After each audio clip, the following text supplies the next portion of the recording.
शुक्रवार को गहलोत मंत्रिमंडल से बर्खास्त किए राजेंद्र गुढ़ा ने सोमवार को विधानसभा में लाल डायरी क्या लहराई, जमकर बवाल हो गया। नौबत हाथापाई तक आ गई। सदन से निकाले जाने के बाद गुढ़ा ने प्रदेश सरकार के खिलाफ जिस तरह से गंभीर आरोप लगाए, उसने प्रदेश के चुनावी माहौल में नया रंग ला दिया है। सरकार का ध्यान आकर्षित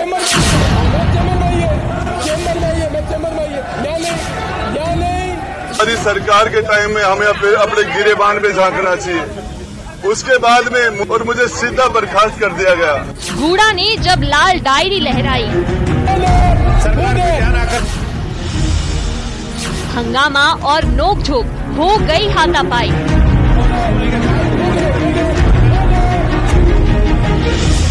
लाल डायरी पर सदन में जमकर बवाल।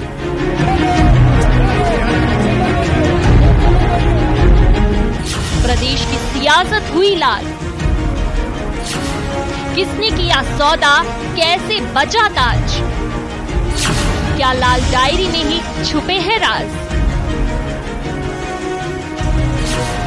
सोमवार को विधानसभा में हंगामेदार दृश्य की पटकथा शुक्रवार को ही उस समय तैयार हो गई थी जब विधानसभा में अपनी ही सरकार के खिलाफ बयान देने के बाद राजेंद्र गुढ़ा को मंत्रिमंडल से बर्खास्त कर दिया गया था।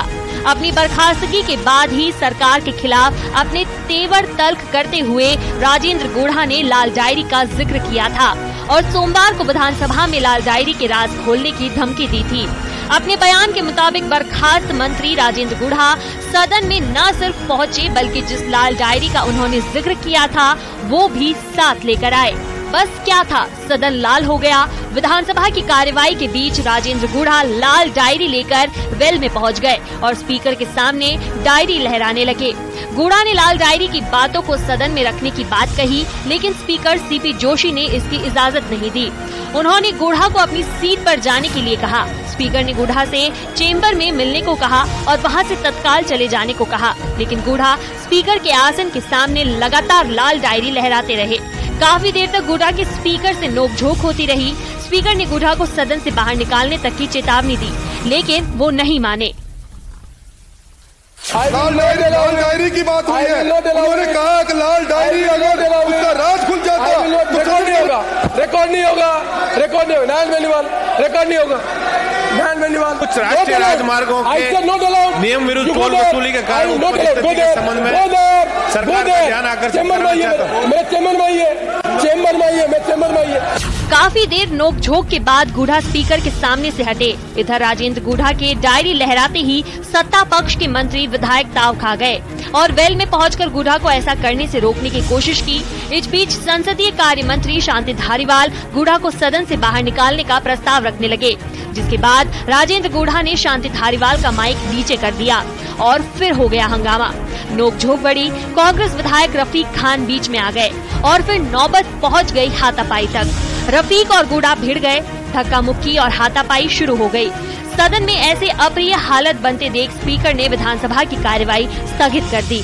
इसके बाद स्पीकर ने गुढ़ा को सदन से बाहर निकालने को कहा और मार्शल बुलाकर सदन से निकलवा दिया। सदन से बाहर निकालने जाने के बाद गुढ़ा ने फिर अंदर जाने की कोशिश की, लेकिन इस बार भी मार्शल ने उन्हें रोक दिया। सदन में हुए इस जबरदस्त हंगामे और सदन से निकालने जाने के बाद राजेंद्र गुढ़ा ने सरकार के खिलाफ कई गंभीर आरोप लगाए। गुढ़ा ने कहा कि उन पर कांग्रेस के 25 से 30 विधायकों ने हमला किया। उन्होंने कहा कि इस प्रदेश की हर बहन बेटी मेरी बहन बेटी है। मैं उन्हें अपनी बहन से भी बढ़कर मानता हूँ।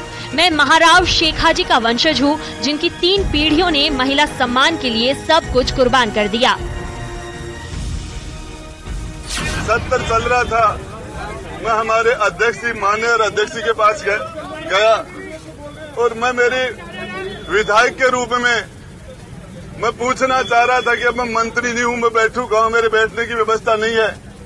मुझे विधायक के रूप में कहीं बैठने के लिए जगह नहीं दी गई थी। मुझे किस चेयर पर बैठना मैं ये पूछना चाह रहा था और मुझे बर्खास्त किया गया, उस बारे में मैं मेरा वक्तव्य देना चाह रहा था और उसके अंदर मैं कहना चाह रहा था। मेरी बात मैं 2 मिनट में 5 मिनट में खत्म करना चाह रहा हूं। अध्यक्ष ने मुझे बोलने की इजाजत नहीं दी। सदन में हुए इस बवाल के बाद बीजेपी ने भी सरकार पर सवाल उठाए, नेता प्रतिपक्ष राजेंद्र राठौड़ ने कहा कि कांग्रेस विधायकों ने जिस तरह मारपीट की है वो निंदनीय है। सैनिक कल्याण मंत्री रहे राजेंद्र गुढ़ा लाल डायरी लेकर आए थे। वे राज खोलना चाहते थे, गुढ़ा को बोलने नहीं दिया गया। मार्शलों के जरिए उनके साथ मारपीट की गई। अपने ही विधायक पर कांग्रेस के विधायक जिस तरह टूट पड़े वो शर्मनाक है। आंखों के तारे थे, आंखों की किरकिरी बनी, अचानक बर्खास्त किया गया।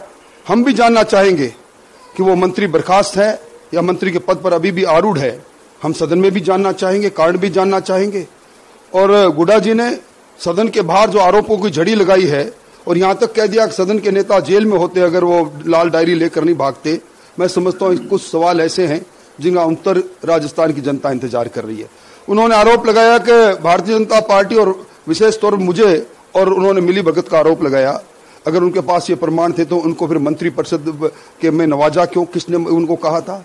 उन्होंने कुछ और भी मेरे पर आरोप लगाया कि मैंने अकूत संपत्ति अर्जित कर रखी है तो सरकार लिए बैठे हैं। मैंने विधानसभा के चुनाव में एक शपथ पत्र दिया था, उसमें मेरी संपत्ति अंकित है। उससे इतर कोई संपत्ति है तो कौन मना करता है? किसने हाथ पकड़ कर रखे हैं? 4.5 साल की सरकार अंतिम पायदान पर है। अब उन्हें मिली भगत भी नजर आती है और अब हमारे बारे में उल्टी सीधी टिप्पणियां भी करते हैं। ये जनता है, ये सब जानती है। इधर कांग्रेस ने गुढ़ा के खिलाफ कार्रवाई करते हुए उन्हें पार्टी से निष्कासित कर दिया। वहीं जब 2 बजे से दोबारा सदन की कार्रवाई शुरू हुई तो बीजेपी विधायकों ने इस मामले को लेकर जमकर हंगामा किया। इस बीच सीएम के सलाहकार और सिरोही के विधायक संयम लोढ़ा ने सदन में लाल डायरी वाले मामले को लेकर बीजेपी पर निशाना साधा और स्पीकर के अपमान का आरोप लगाया। माननीय सभाध्यक्ष महोदय, मैं इनके कृत्य की भर्त्सना करता हूँ। लानत है तुम्हारे ऊपर, तुम्हारे कीड़े पड़ेंगे, कोई तुम्हें पूछेगा नहीं। हंगामा लगातार जारी रहा। हंगामे और शोर शराबे के बीच कई विधायी कार्य निपटाए गए। इस बीच बीजेपी कई विधायक वेल में आ गए और आसन को लाल डायरी दिखाते रहे। इस दौरान पेपर फाड़कर भी वेल में उछाले गए। पेपर के कई टुकड़े आसन तक भी पहुंचे। इसके बाद आरएलपी के विधायक नारायण बेनीवाल ने लाल डायरी वाली बात को लेकर सीएम और बीजेपी पर निशाना साधा। साथ ही स्पीकर से ये मांग की कि लाल डायरी की जांच होनी चाहिए ताकि प्रदेश की 8.5 करोड़ जनता ये जान सके कि आखिर लाल डायरी में क्या है। माननीय अध्यक्ष महोदय, यदि इस लाल डायरी की जांच भारतीय जनता पार्टी के सारे सदस्य करें तो देश के अंदर इनका राज है। इस लाल डायरी की जांच भी करा लें।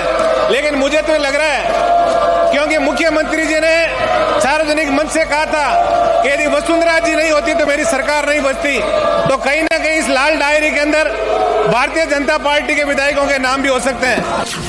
हंगामा बढ़ता देख स्पीकर ने सदन की कार्यवाही फिर स्थगित कर दी। लेकिन लाल डायरी को लेकर सोमवार को विधानसभा में जो हुआ वो अब सदन तक नहीं रहने वाला है। इस लाल डायरी ने प्रदेश की सियासत को लाल कर दिया है। डायरी में छुपे राज को लेकर सदन में हुआ बवाल आने वाले दिनों में बड़ा मुद्दा बनने वाला है।